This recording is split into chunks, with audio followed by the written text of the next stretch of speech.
Como les acabo de decir, vamos a dar paso a este acto solemne y principal en esta mañana, que es la conferencia. En primer lugar, voy a ceder la palabra a doña Emma Falque Rey, a mi compañera Emma Falque, catedrática de Filología Latina, que va a hacer una innecesaria presentación del conferenciante, pero dado el protocolo, pues hay que hacerlo así. Tiene usted la palabra. Muchas gracias, señor decano. Ante todo, quisiera dar las gracias en nombre de nuestro departamento a nuestro decano y al equipo decanal por dedicar este año el Día de la Facultad a la especialidad de Filología Clásica. Hoy es un día importante para profesores y alumnos de clásicas, por cuanto supone un reconocimiento por parte de la facultad a nuestros estudios. Venga. Le correspondería estar aquí hoy a la directora de nuestro departamento, la doctora Ruiz Llamuza, quien me pide que disculpe su ausencia y lamenta no poder estar con nosotros. Por ello, tengo el honor de ser yo la que presente al conferenciante por mi condición de discípula del profesor Juan Gil, por lo que mis palabras, como en otras ocasiones, partirán del respeto y la consideración debida al maestro, pero también del afecto y cariño que le profeso desde hace muchos años. El profesor Juan Gil ha sido catedrático de Filología Latina de nuestra universidad, donde ejerció su labor docente y formó una nutrida escuela de latinistas. Es también académico desde hace unos años de la Real Academia Española, donde sin duda la filología latina está bien representada. Por ello, el título de la conferencia abarca estos dos campos. Se titula Filología Clásica y Filología Románica, frutos de una lectura de Lope. No es fácil glosar, voy a intentar hacerlo brevemente, la figura del profesor Juan Gil, pues es un filólogo que ha sabido ejercer su maestría en distintos campos de la filología clásica. Y digo filología clásica porque no solo ha prestado atención al latín, sino también al griego, pues muy pronto publicó la edición del Económico de Jenofonte, demostrando con ello que la filología griega y la filología latina son las dos caras de la misma moneda, la filología clásica. Además, tiene un conjunto de trabajos dedicados al indoeuropeo y a las lenguas prerromanas de Hispania, aunque, lógicamente, su principal ocupación a lo largo de su vida ha sido el latín, lengua que ha abordado desde varios puntos de vista, pues el profesor Juan Gil ha tenido siempre una visión global de los estudios filológicos, integradora de diversos aspectos y muy amplia. Solo una persona así como él puede exhibir entre sus publicaciones ediciones críticas de Jenofonte, como ya he dicho, Horacio y los autores mozárabes, varios libros sobre Marco Polo y Colón, Arias Montano y un exhaustivo estudio sobre los conversos y la Inquisición sevillana. A ello se une su pasión por manejar fuentes documentales, su afición por las bibliotecas y los archivos, que le ha llevado siempre a publicar material inédito. Pero por encima de otros aspectos lingüísticos sobre indoeuropeo, morfología o lenguas prerromanas, yo destacaría, tanto en el ámbito de la antigüedad clásica, de la Edad Media o del Renacimiento, su pasión por los textos, que ha sabido transmitir a todos sus discípulos. Son muchos los autores latinos a los que le ha prestado atención y ciertamente a lo largo de estos años el profesor Juan Gil ha ido mostrando sus preferencias por la filología concebida como método de edición e interpretación de textos. Es realmente un filólogo excepcional. Y es también un trabajador infatigable, lo sigue siendo. Y prueba de ello es que ahora está terminando 3 libros a la vez. Si difícil y laborioso es habitualmente terminar un libro, pueden ustedes imaginar lo que debe suponer concluir 3 libros a la vez. Son los que van a ver la luz este año 2018. En primer lugar, un libro sobre cultismos, titulado Los cultismos grecolatinos en español, que publicará este año la Universidad de Salamanca. Sus aproximadamente 900 páginas van a hacer prácticamente imposible o muy difícil escribir nada más sobre cultismos.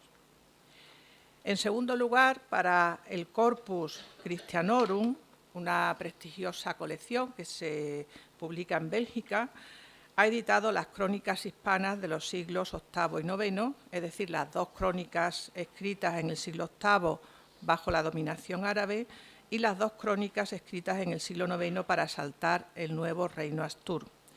Con esta obra vuelve al campo del latín medieval, en el que no ha dejado nunca de trabajar. El libro aparece anunciado ya en el catálogo de Brepols. Y en tercer lugar, la edición de los naufragios y comentarios de Álvar Núñez Cabeza de Vaca, que publicará la Fundación Castro también en 2018. Un libro que se inscribe en el ámbito de los textos relacionados con el descubrimiento y conquista de América. La publicación también está ya anunciada. Y termino ya, no quiero restar protagonismo al conferenciante, el profesor Juan Gil, que es sin duda uno de los más grandes latinistas que ha habido en los últimos años en este país, al que le doy también las gracias en nombre de nuestro departamento y de nuestra directora por estar hoy con nosotros. Nada más.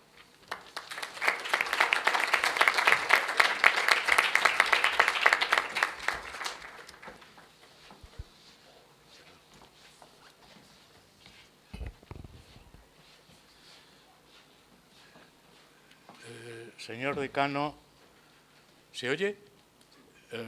Querida Emma, equipo de canal, profesores, alumnos, quiero agradecer muy de verdad esta oportunidad que se me ha ofrecido de volver a mi casa, esta casa donde he enseñado tantos años, y en un día tan señalado.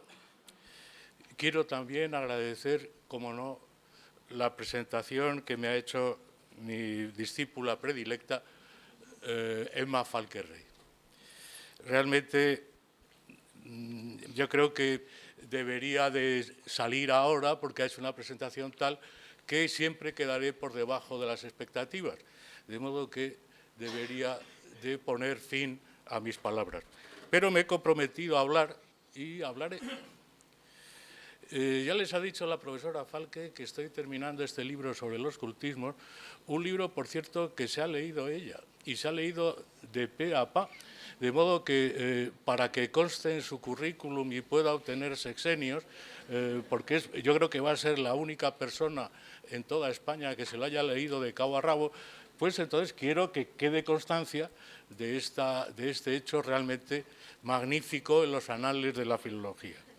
Pues bien, en el proceso de elaboración de este libro, que espero que salga a la luz muy pronto, me he asomado desde diversos puntos de vista a la poesía de Lope, un autor realmente de múltiples facetas, de múltiples caras.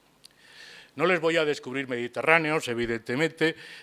Para nuestro objeto baste con decir que sí, hay un Lope popular, por otro hay un Lope de claridad estudiosa y por otro hay un Lope que rindió tributo a su tiempo y que sobre todo se dejó seducir, quizá contra su voluntad, por el hermetismo de Góngora.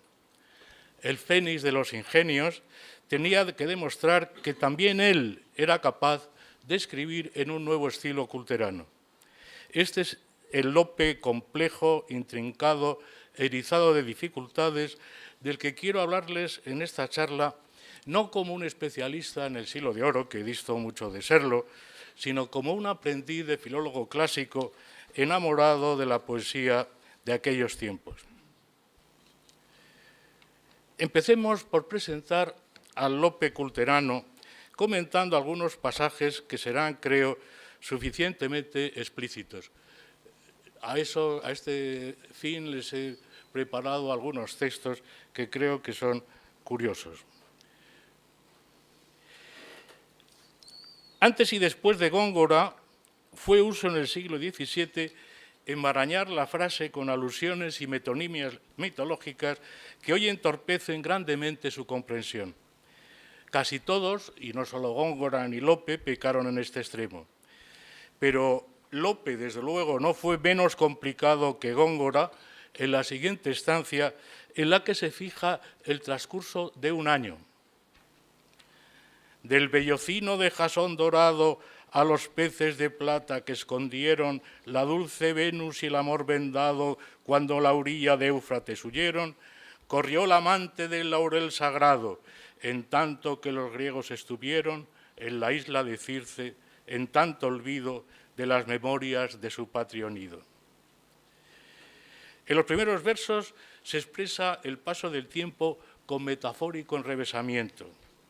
Lo que el poeta quiere decir es que el sol, que está puesto en el verso quinto, el amante del laurel sagrado, Apolo enamorado de Dafne, ha pasado en su curso celestial del signo de Aries, que es el bellocino de jasón dorado, al de Piscis, los peces de plata, un circunloquio que se repite en el mismo poeta y en la Filis. En los primeros versos se refiere Lope a un mito narrado por Ovidio. Venus y Cupido se escondieron huyendo de Tifón en el Eufrates, donde los salvaron unos peces que en recompensa fueron convertidos en estrella. Otra cosa notable de estos versos, por primera vez, o quizá debe ser de los primeros ejemplos, en que Eufrates, y así estaba acentuado en todos los poetas medievales, se convierte en esdrújulo. En la orilla de Éufrates se huyeron. Si decimos Eufrates, se rompe evidentemente el ritmo. Hoy, desgraciadamente, decimos Éufrates cuando deberíamos, como digo, esa hacerla larga.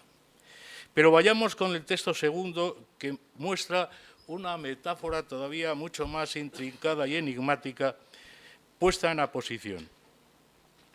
Oíd no las grandezas que acabaron vuestros progenitores felizmente, que hasta la fama bárbara ocuparon por las últimas líneas del oriente, mas de las grandes tierras que os dejaron aquel monte que juzgan eminente, a cuantos miran con igual porfía Argos la noche y Polifemo el día. Se está refiriendo al duque de Braganza, el principal noble de Portugal.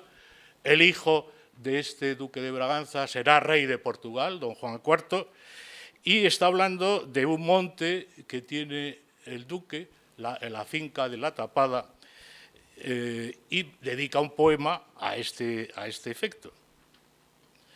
Nos interesan es decir, las grandezas que acabaron en Oriente, evidentemente en la India y en los progenitores del Braganza, sino este monte patrimonial a cuantos miran con igual porfía Argos la noche y Polifemo el día.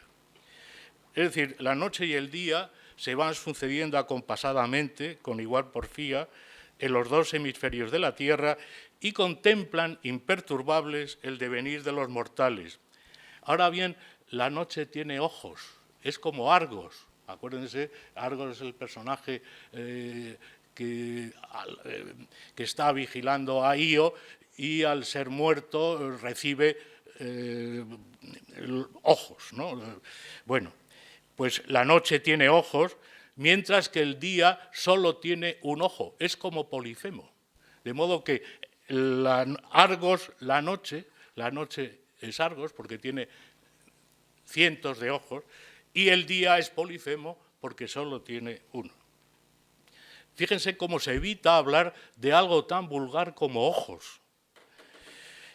Tampoco rehuyó Lope utilizar el término ojo en otro tropo rebuscado, aunque más común. El sol es el uno de los ojos del cielo. Y así dice en otro lugar, por los cielos el uno de sus ojos, el sol, hizo su curso 17 veces. Es una metáfora que la encontramos en los autores de esta época, por ejemplo en Shakespeare, cuando habla de Heaven's Fiery Eye, o en Romeo y Julieta, His Burning Eye, ere the sun advance, His Burning Eye. La metáfora viene de lejos, porque la luna fue llamada ya Nyctos Ophthalmos, ojo de la noche, por Esquilo, y el sol Uranios Ophthalmos, ojo del cielo, por Secundo, y Oculus Mundi por Ovidio. Como ven, es un Lope muy complicado, muy enrevesado, y de ahí que hay veces que es la propia complejidad de la construcción lo que hace que no se entienda lo que está diciendo. Les he presentado en el texto tercero un texto que está hablando del Marqués de Santa Cruz y está editado así por los dos últimos, tanto por Blecua como por Carreño. Como digo, es un elogio del Marqués de Santa Cruz. Cuando sobre las islas curzolares, en el Estanterol y la Crujía, al fiero trace se mostraba armado, y cuando al lusitano en otros mares los caballos navales oponía, del orgullo francés menospreciado, y trajo el revelado cuello al mayor segundo de 7 ninfas bellas, que no puede pasar el mar sin ellas, nave española al contrapuesto mundo. Ejemplos eran que dejaba entonces su nombre en las estrellas, su vida en libros y su fama en bronces. Las comas que ponen Blecua y Carreño al final de los versos 106 y 108 dificultan sobremanera la comprensión de este pasaje. Vayamos directamente a analizarlo.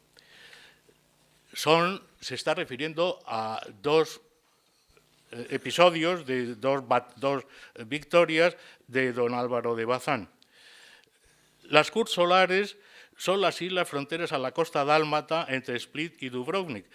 Hay una que se llama precisamente Córchula o Corchula, no sé, el acento no sé cuál es. Estas islas fueron defendidas por el Marqués de Santa Cruz como capitán general de las galeras de Nápoles. Y ahora el resto, que es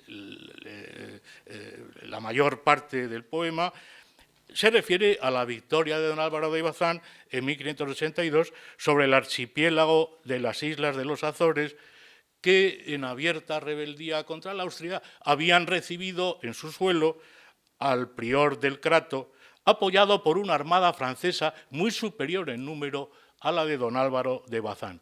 A esto se refiere menospreciado o del orgullo francés menospreciado, me parece que dice.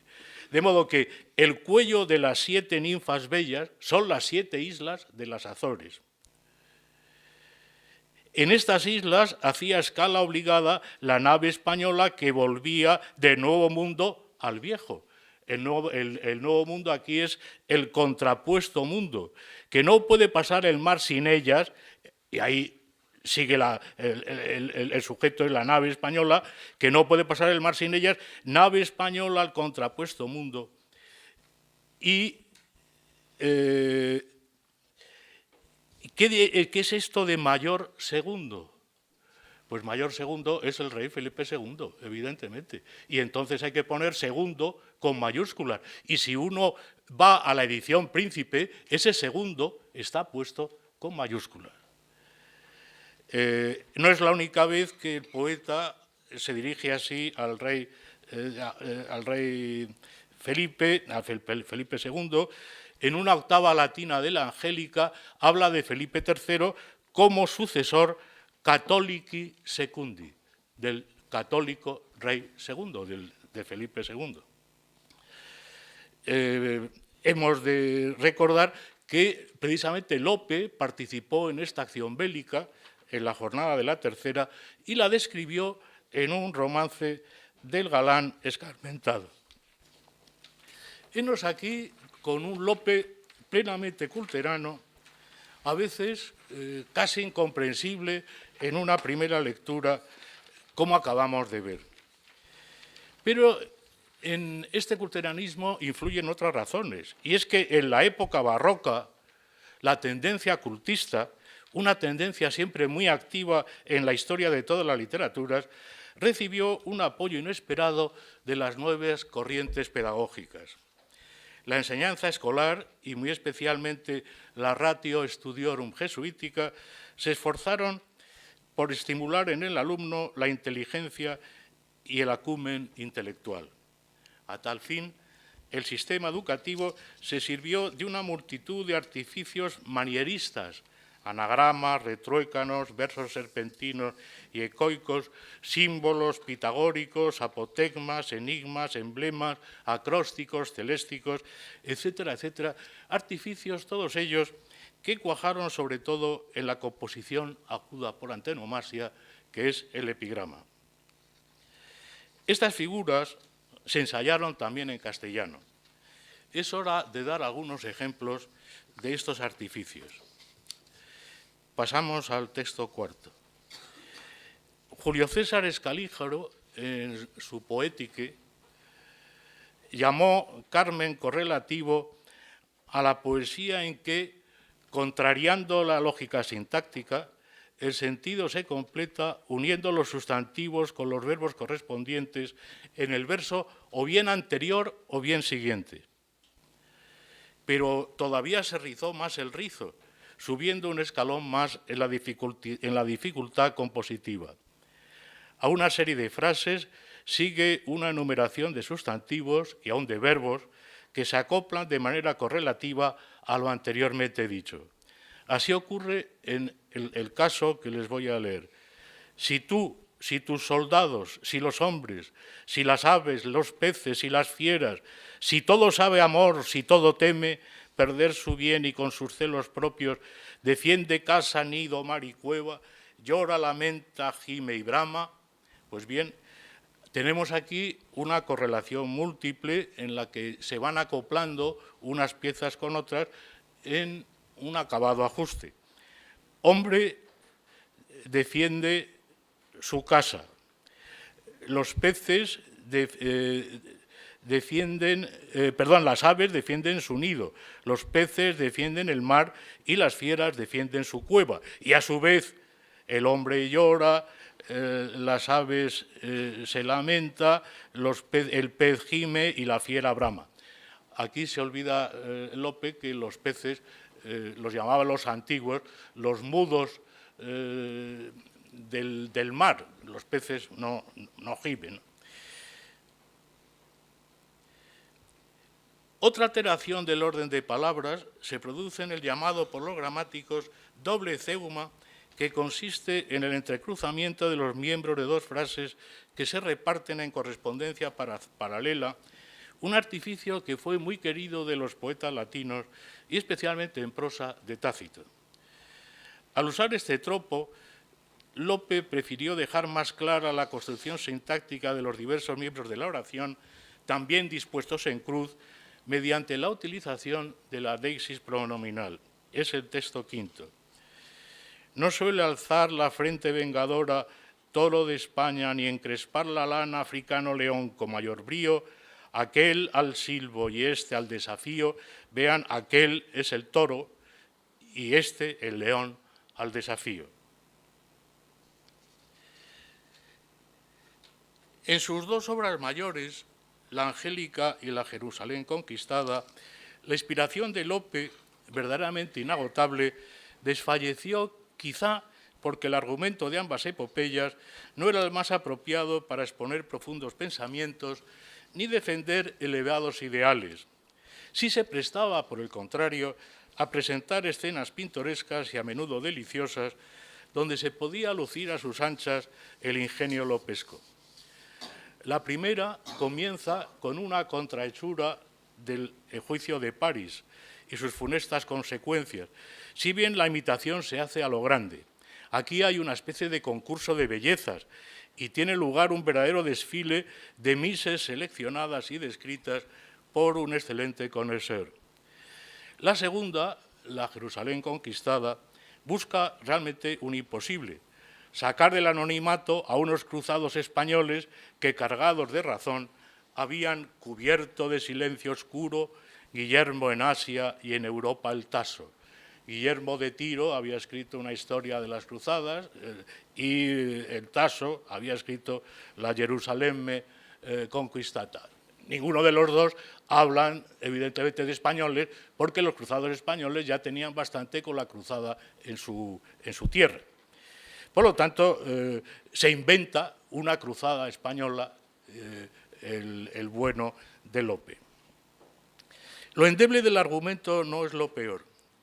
El quid de la cuestión estriba en que el lenguaje metafórico de la epopeya se disloca de tal manera que algunos versos de la Jerusalén apenas se entenderían de no mediar una oportuna glosa por parte del propio autor, que explana su pensamiento de la misma manera que habían hecho los vates del siglo XV. Piensen, por ejemplo, en Juan de Mena, cómo va explicando él sus versos en la Coronación. Hay veces que en la Coronación no se entendería si no tuviéramos la glosa de Juan de Mena. Pues exactamente ocurre aquí con los versos de Lope. Si no tenemos la explicación de Lope, no los entenderíamos. Pongo un ejemplo. Por convertirse en mal poeta, dice Lope, me transforma en Adonis Praxileo. Nos quedaríamos absolutamente en blanco si no dijera Lope a continuación en una postilla marginal, Praxila era una poetisa que escribió de Adonis tan mal que quedó por adagio Stultior Adonide Praxilae, más necio que el Adonis de Praxila. Si no tuviéramos esta glosa, esto que dice me transforma en Adonis Praxileo, tendríamos que ir, sí, a un diccionario a ver exactamente lo que ocurre. De modo que, en salvadas las distancias, en este caso los desmayos de Lope se asemejan a los tropiezos de Juan de Mena. Y la culpa del fracaso de ambos la tiene la grandilocuencia afectada. Y de aquí le viene este vocabulario rimbombante que usa Lope en contraste con Góngora. Fíjense, Góngora, salvando las primeras composiciones, no emplea casi compuestos latinos. Eso evita el cultismo afectado. Pero en cambio Lope no. Está lleno toda su obra de compuestos en cero, pues tenemos una larga cantidad: armífero, astrífero, septrífero, crinífero, flamífero, fumífero, gemífero, etcétera, etcétera, etcétera. Lutífero, portador de luto, nubífero, portador de nubes, etcétera, etcétera. Compuestos en jero, armífero, crucígero, cornígero, compuestos en sono, altísono, belísono, fluctísono, horrísono, y compuestos, esto ya que es el colmo, compuestos en gena. Sí, efectivamente hay en latín unos compuestos de tipo nubígena, nacido de una nube, nubígena. Terrígena, nacido de la tierra. Pero de repente Lope construye, en vez de brutígena, brutigena. El acento aquí está atestiguado por la rima. Bueno, pues brutigena es descendiente de Bruto. Es algo realmente tremendo. Y hace galígena, nacido de las Galias, oriundo de Galia. Hace un fenígeno, pero fenígeno producido de heno, no, es productor de heno. Aquí Lope se organiza un pequeño lío. Exactamente igual, de repente, con estas formaciones esporádicas, un compuesto que no existe en latín, y yo creo que es un hapax en toda la literatura. Penícomo, que sería orlado de plumas. Penna, pluma, y como orlado de, pero... Y en cambio, anguitenente, el tenedor de serpientes, sí lo tenemos atestiguado en latín. Como ven, sobre todo los últimos son compuestos que están a punto de... rayan en la extravagancia. Y rayan tanto en la extravagancia que vienen a ser equivaler a los compuestos que Lope hace en son de chanza, el tipo lacallífero. Lacallíferas camas, dice riéndose Lope. Bueno, pero es que el brutigeno, o brutigena, es tan ridículo como lacallíferas camas. Muy característico también de Lope, y esto es una cosa curiosa, es el uso del prefijo in, que es el prefijo culto ahora, en vez de des, ¿no? Por ejemplo, decir incasable, la que no se va a casar. O tenemos casto, pues entonces decir incasto. Claro, no puede decir incesto porque incesto tiene otra connotación, pero incasto no nos deja de extrañar muchísimo. Increado para Dios. Individuo, inseparable. Todo esto está muy bien dicho en latín, pero realmente es muy extraño. Individuo, individua compañía, compañía que no se separa. Inobediente, en vez de decir desobediente. Intempesta, de un término de la Biblia, la noche cerrada, la noche intempesta. O estos raros sustantivos, incircunscriptibilidad, que realmente es un término larguísimo. O incomprensibilidad, impasibilidad, todo ello referidos a Cristo. Impasibilidad es el que no sufre. Realmente, frente a fuera de estos compuestos altisonantes, las demás novedades son pocas, ¿no? Hay sí algunas formas como cinericio, ceniciento, el río cinericio, color de ceniza.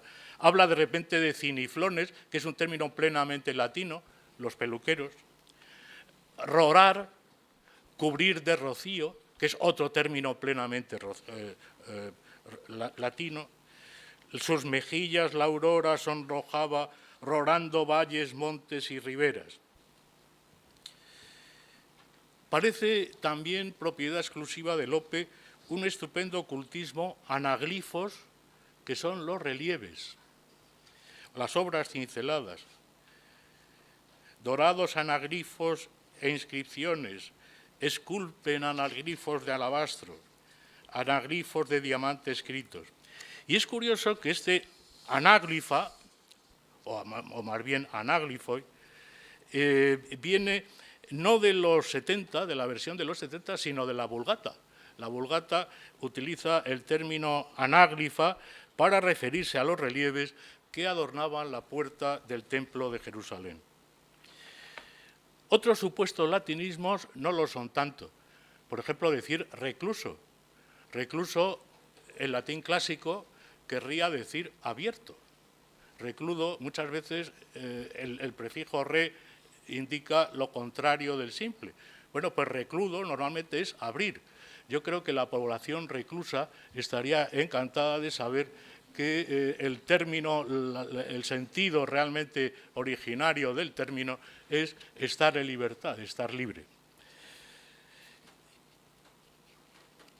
Y de repente, pues, a circunfuso. Circunfuso está lo que está esparcido alrededor. Pues una vez le da el valor de circundante y otra vez el valor de circundado. Fíjense, fantasmas de la noche circunfusa, la noche que nos rodea.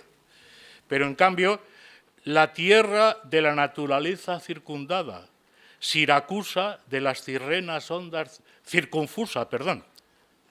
Aquí es circundada. ¿Y el griego? Porque hasta ahora hemos hablado del latín, pero ¿y el griego?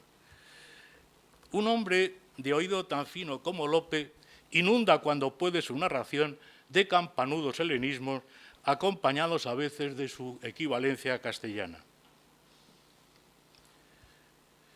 He aquí un pequeño elenco. Alófilo. Pero él dice no alófilo, sino alófilo.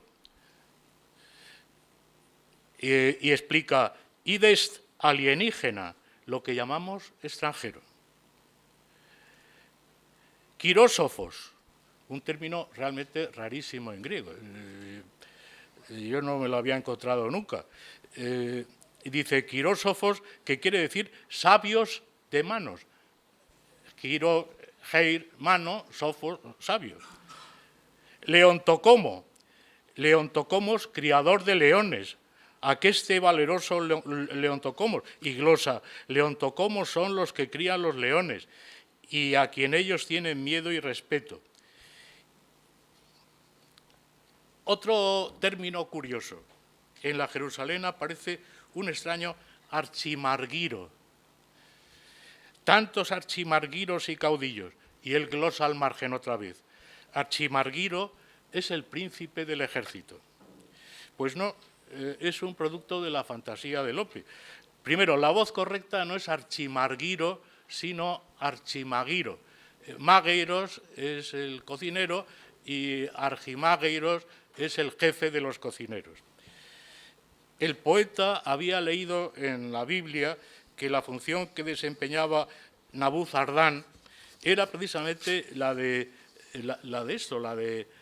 archimarguiro, e insertó en el poema este término infelizmente recordado, convirtiendo al jefe de la cocina en príncipe del ejército. No es raro que los nombres griegos sufran extrañísimas deturpaciones. Lope no sabía griego, evidentemente. Podía quizá leerlo, pero él no sabía griego. Por ejemplo, Afrodita es Filomeides, la que le gusta sonreír, la sonriente. Pues bien, se le cruza de repente a Lope Medea y habla de Filomedea. Filomedea, que no es absolutamente nada. Términos que aparecen, por ejemplo, cinoprosopio, el hombre de cara de perro, pero tenía que ser cinoprosopo, no prosopio. Calitrice, en cambio, está bien dicho. Para él son nuevos seres mitológicos, son seres que no existen. En fin, como ven, es un hombre que tiene una cultura muy amplia, pero a veces esa cultura lo lleva al error. Por ejemplo, en hacer dipsas, es un tipo de serpiente, la serpiente que provoca una sed inextinguible con su picadura, pues dipsados lo hace indeclinable. Habla de las dipsas, tenía que ser dipsades. O en vez de la tríada o tríade, dice la divina triados. Triados está mal construido. O cuando habla de sinedra, en vez de sinedría, academia, quizá por influjo de Sanedrín. Pero, en fin, dejemos ahora esto para ir a otro punto. La poesía clásica había buscado conseguir un armonioso efecto acústico gracias a la acumulación melódica de voces o nombres poco comunes. De la misma manera, Lope gustó de agrupar nombres de animales raros, preferentemente de raíz helénica, a fin de lograr una exótica eufonía. Fíjense en el texto sexto, un hombre que va a buscar fieras a África. Y de África entonces dice, llevaré al hambriento lobo y el oso que duerme tanto, aunque en África no nace. Si no nace en África, ¿por qué va a África? El león y el hipolapo, el cefo y el catoblepo, y el rinoceronte bravo, el elefante ingenioso, el monopo y el tarando. Bueno, el hipolapo yo no sé lo que es, sinceramente, quizás sea hipocampo, rata. Pero el cefo, el tarando y el catobleto sí tienen alguna... aparecen en Plinio. Y en la traducción de Francisco Hernández, pues tenemos cefo y tarando, que son tipos de animales. Aparece también en Plinio este catobleto, pero en vez de catobleto es catóblepas, el animal que mira hacia abajo. Cato, cátodo, mirar hacia abajo, y blepo, mirar, el animal que mira hacia abajo,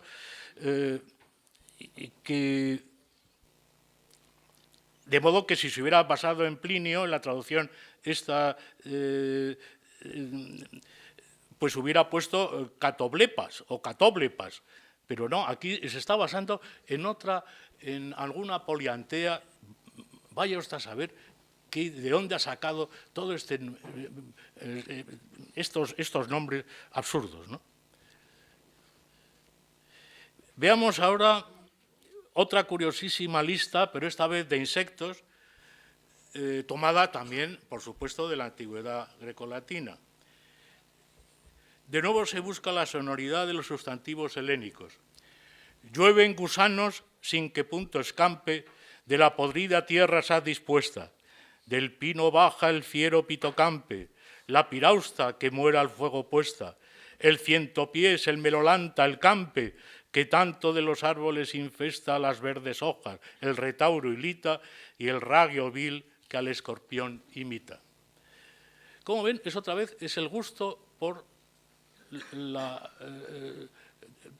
un catálogo sacado de yo no sé dónde, de poner nombres extraños, nombres exóticos, nombres que suenan bien. A eso Lope le gusta mucho, porque lo hace con los nombres de flores, con los nombres, con los términos náuticos, etcétera, etcétera. Y como ven, con términos latinos. El retauro es un jápax que quizá se haya que corregir en petauro. Las pulgas, precisamente, fueron llamadas por Plinio petauristae, las pulgas volatineras, son volatineras, petauristae. Varios nombres se encuentran también en Plinio, como lita, que es un gusano que anida en la lengua del perro, pitiocampa, pero pitiocampa, no pitocampa, la oruga del pino, ragios, la araña. Pero el enciclopedista latino, como ven, no es la fuente de Lope, porque no nombra la melolonte, que es el escarabajo dorado, ni la campe, oruga, y en vez de pirausta, que es la polilla, literalmente sería la que se quema al fuego, usó la forma puralis. Como ven, otra vez, Lope coge estos nombres de algún diccionario, de alguna poliantea, pero no sabemos de dónde. Vamos, yo no lo sé, quizá se pueda saber, evidentemente. Hay otra retahíla de nombres raros de piedras en la Arcadia. Y en este caso hay una larga lista de piedras en la que uno de los pastores corta por lo sano y le interrumpe diciendo: déjate ahora de revolver Plinios. Esto es totalmente irónico porque la fuente no es Plinio.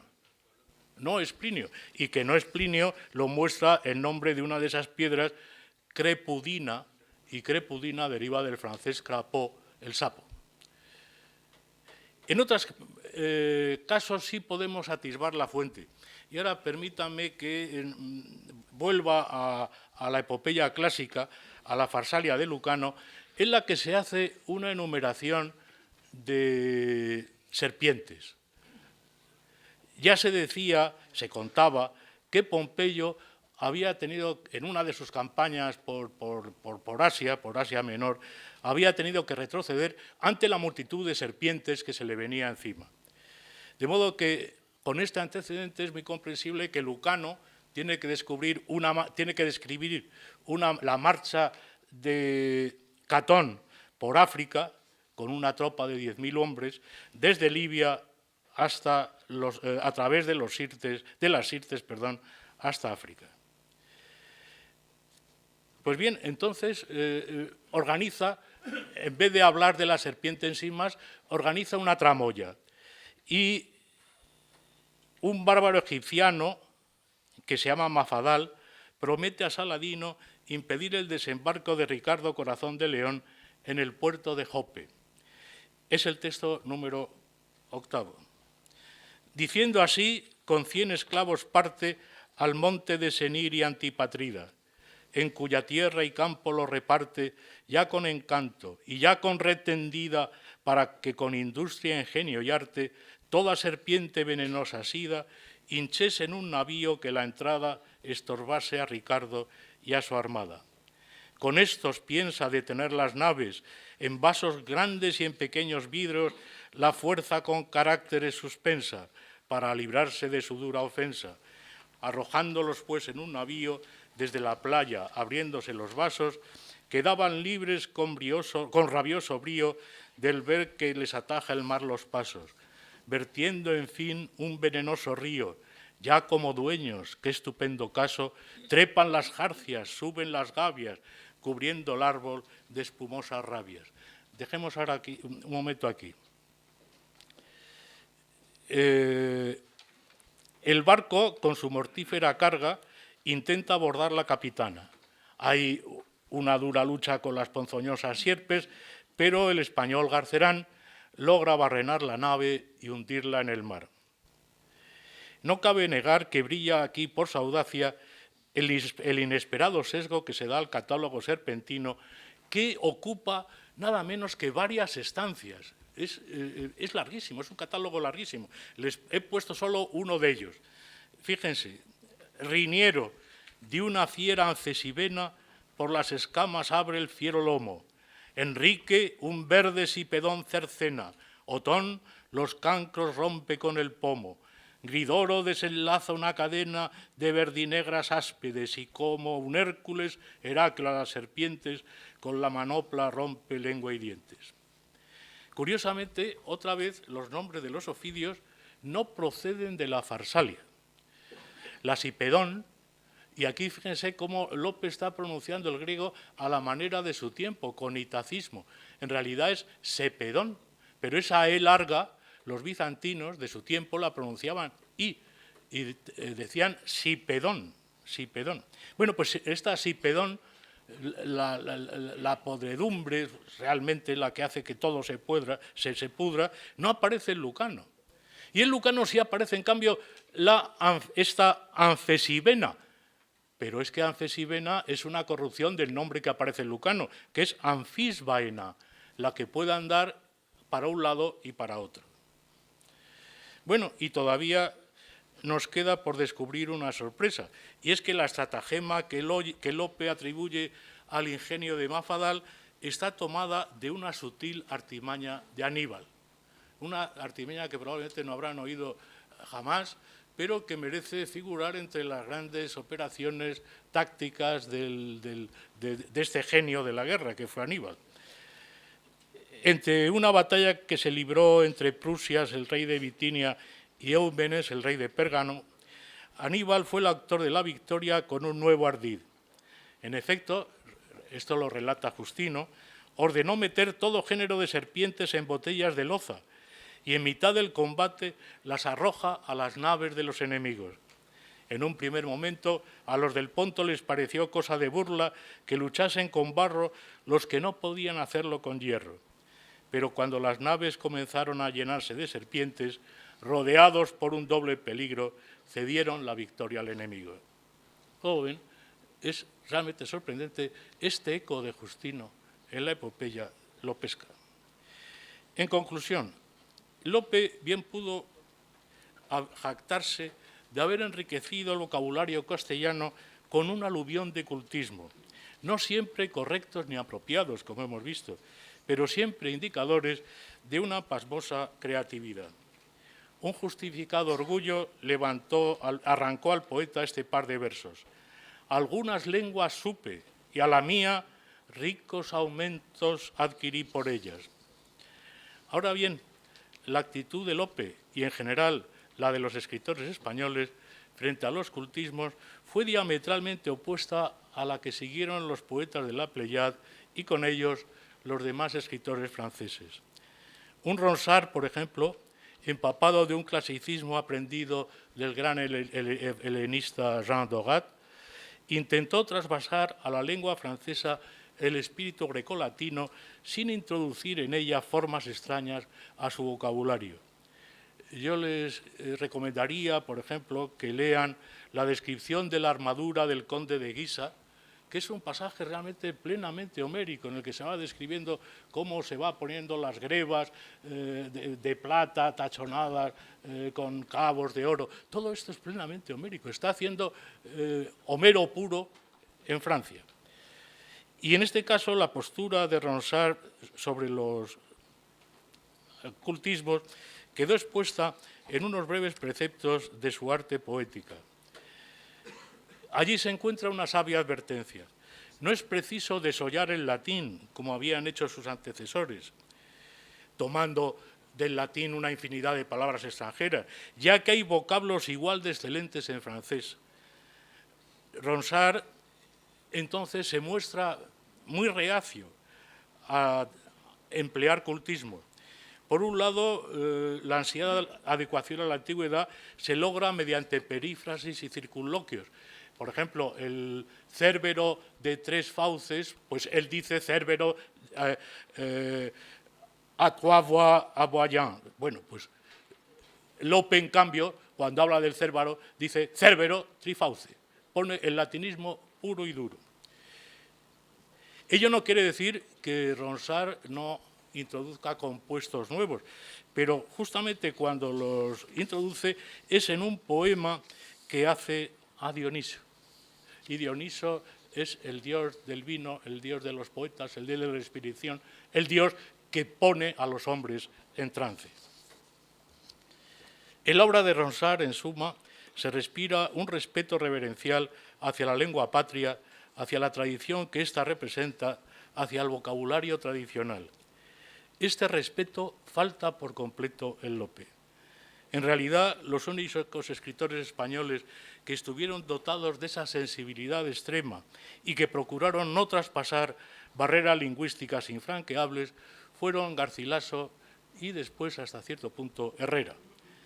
El exquisito cuidado por la forma y por el fondo que mostraron los escritores franceses del XVI, el genial Rabelais es la excepción que confirma la regla, culminó en la espléndida tragedia del siglo XVII. El resultado fue que Francia se consideró guardiana exclusiva del clasicismo y, engreída de su hegemonía militar, quiso imponer no ya su voluntad política, sino también sus leyes literarias a Occidente. Boileau pretendió ser el Luis XIV de las letras. Este clasicismo, que produjo muy saludables efectos, tuvo asimismo un lado negativo, exacerbado en sus planteamientos, condujo a un hieratismo acartonado, formulario y exangüe, un camino sin salida. Mas el tiempo corre, fugit irreparabile tempus. Con esta contraposición entre dos posturas antagónicas, la de Lope y la de Ronsard, es hora de que terminemos esta charla que se ha alargado ya en demasía. Muchísimas gracias.